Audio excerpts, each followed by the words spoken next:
Assalamualaikum warahmatullahi wabarakatuh. Perkenalkan, nama saya Ahsan Anggita Rapolo dengan NIM 23020002. Adapun tujuan saya membuat video ini untuk memenuhi tugas ujian akhir semester untuk mata kuliah Ulumul Quran, yang dimana menjelaskan tentang qiraat Al-Quran dan rams Al-Quran. Dan langsung saja, yaitu qiraat Al-Quran ialah menghimpun atau mengumpulkan, sedangkan menurut para ulama berbeda pendapat dalam mendefinisikan qiraat Al-Quran.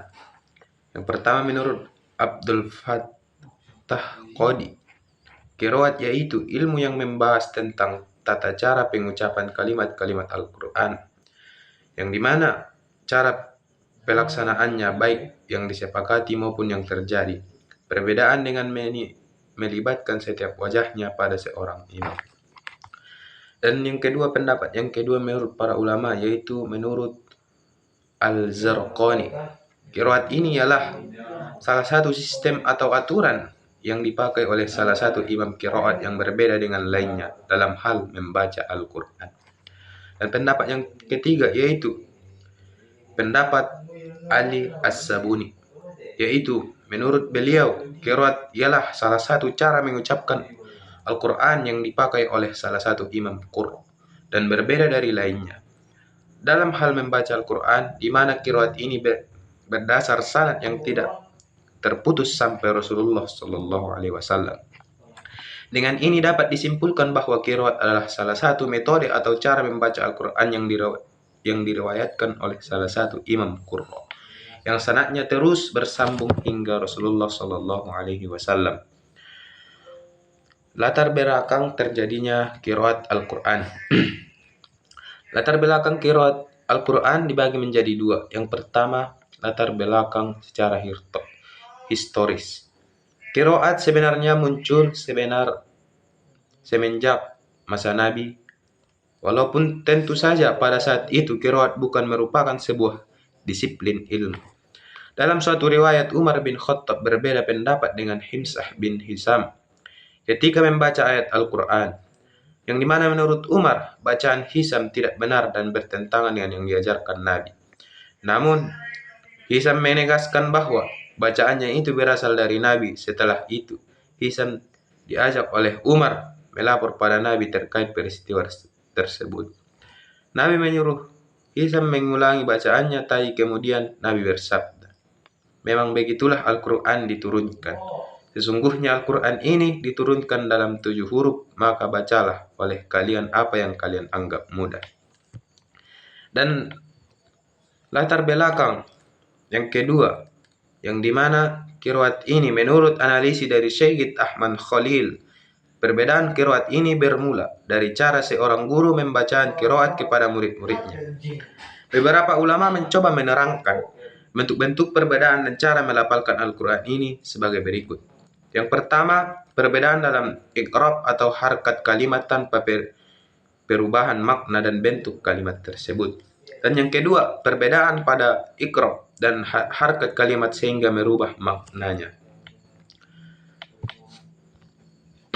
Dan yang seterusnya yaitu ialah rams Al-Quran.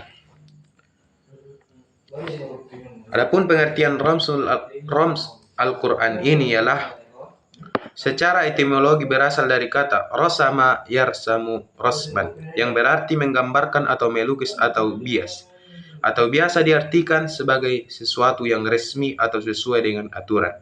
Adapun secara terminologi terdapat beberapa interpretasi, di antara diartikan sebagai cara penulisan Al-Quran yang disetujui oleh Utsman bin Affan pada waktu penulisan mushaf. Sedangkan menurut Manna Al-Qattan bahwa rams Utsmani merupakan pola penulisan Al-Quran yang lebih terkait pada metode tertentu yang digunakan dan mengkodifikasikan mazhab pada zaman Khalifah Utsman. Dari definisi tersebut dapat kita simpulkan bahwa Rasmul Al-Quran adalah cara penulisan Al-Quran yang digunakan oleh Utsman bin Affan dan para sahabat saat penulisan Al-Quran atau biasa disebut dengan Rams Utsmani. Kaidah-kaidah Rams Al-Quran. Rams Utsmani adalah pola penulisan Al-Quran yang fokus metode tertentu untuk mendekripsikan secara mudah gambaran umum tentang ilmu Rams Al-Quran. Rams Utsmani pada para ulama berupaya untuk merumuskan kaidah Utsmani agar lebih mudah dipahami. Rumusannya ialah rumusan dari Imam Suyuti. Imam Suyuti melakukan kaidah Rams Utsmani menjadi 6 pokok. Yang pertama, kaidah membuang huruf. Dan yang kedua, kaidah menambahkan huruf hijaiyah, hidup huruf ajiyadah. Dan yang ketiga, kaidah hamzah. Dan yang keempat, kaidah wasal wal fasi. Dan yang kelima, kaidah yang berkaitan dengan dua bacaan. Dan yang keenam, kaidah al-badal atau pengganti. Demikianlah video yang saya buat untuk memenuhi tugas ulumul Quran. Apabila ada kesalahan baik dalam pengucapan, saya meminta maaf, dan kepada Allah saya meminta ampun. Cukup sekian. Assalamualaikum warahmatullahi wabarakatuh.